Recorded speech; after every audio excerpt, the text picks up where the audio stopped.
everyone, it's Dr. Jen Kordonsky from Optimal Spine Chiropractic, and in this class we're going to teach you how to protect your spine by strengthening your core and teach you how to avoid the common mistakes that most people make when trying to do core strengthening. You're definitely going to want to share this video with anyone you know who has ever struggled with low back pain, so stick around.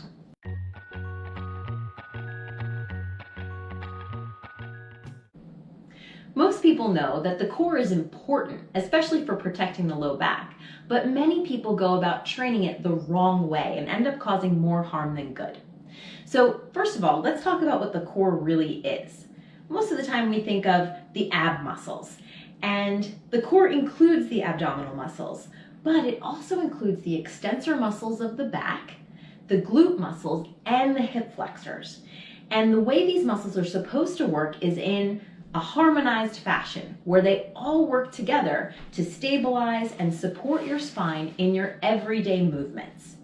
Unfortunately, when we sit a lot, even our kids going to school, or other typical lifestyle habits that we have, we can get our core out of balance.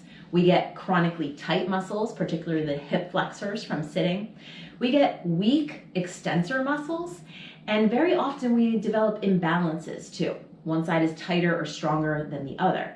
And when our core muscles are not working in a harmonized fashion, then our everyday activities like bending down to pick something up, reaching to the top shelf, even just getting up out of bed or a chair can actually be causing wear and tear and damage to your spine because there's no stabilizing force of those muscles working together.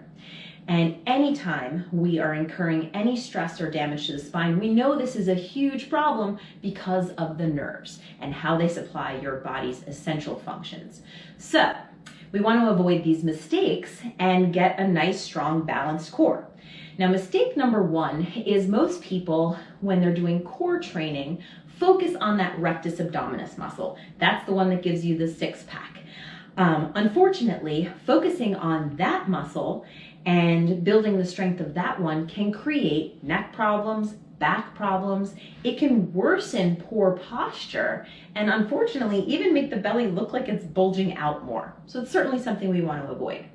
We want to focus on training all the muscles in a balanced fashion, not just the rectus abdominis muscle. Mistake number two is that most often we ignore mobility. Now, we might be addressing flexibility by stretching the muscles, but mobility is a little bit more than just flexibility. Mobility is the muscles and the joints being able to move through their full range of motion without any restrictions.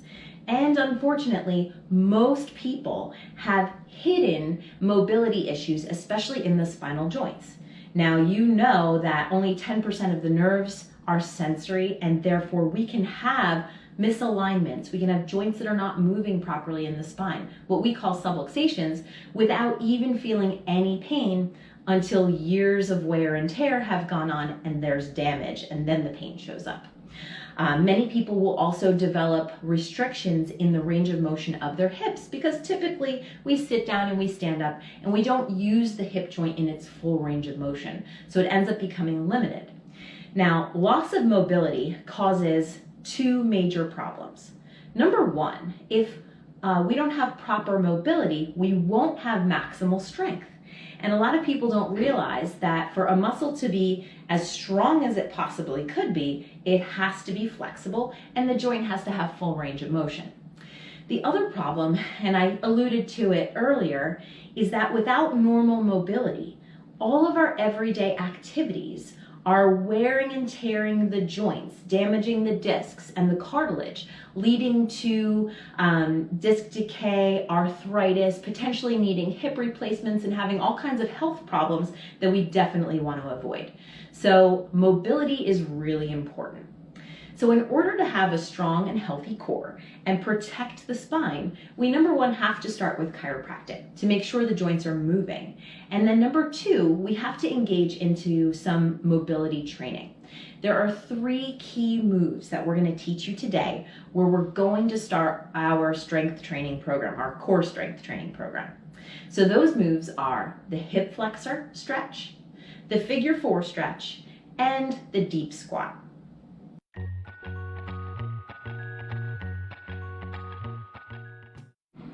This is how we'll do the hip flexor stretch. You can either do it in a lunging position or kneeling, whatever you're more comfortable with. It's important that you have your front knee at 90 degrees, that you make sure you're standing as tall as possible. You pull your head back, you engage your abs, contract the glute muscle, and you should already start to feel a stretch right there. And then from that position, you're just going to press forward the pelvis just a little bit, and you'll feel that stretch the hip flexor muscle.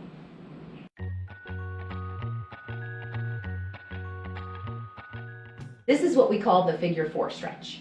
Sitting in a chair, cross your leg like a figure 4. If your hip is tight, it may not go all the way flat, but we're going to work on that. Then check your posture. Make sure that you are sitting up nice and straight, your head is back. Now, once in this position, you're going to lean forward and feel the stretch in the glutes. As you lean forward, make sure your posture is neutral and you're not slouching forward. Your chin and your chest stay up.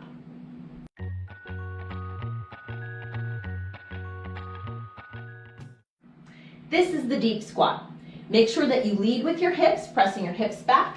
Your knees don't come over your toes, and you maintain a neutral spine throughout. So there you have it. Those are the 3 critical foundational moves for developing core strength.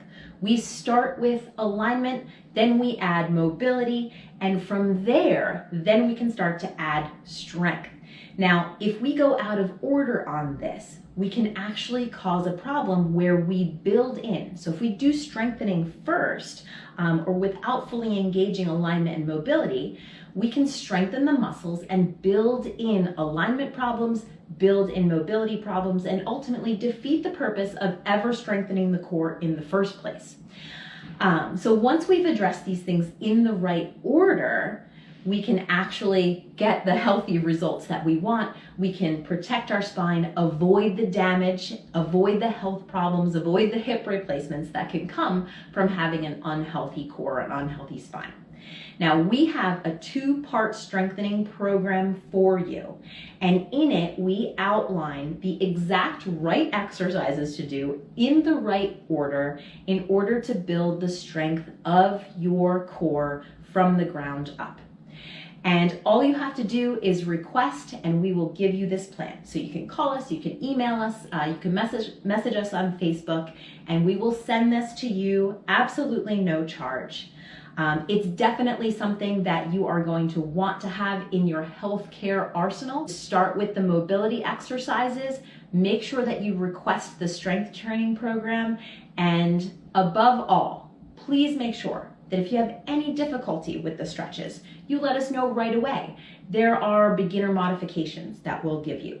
If you ever at any point have any pain with these mobility exercises, you are going to stop and let us know right away. And if there are any other questions or concerns, just let us know and we'll be happy to help.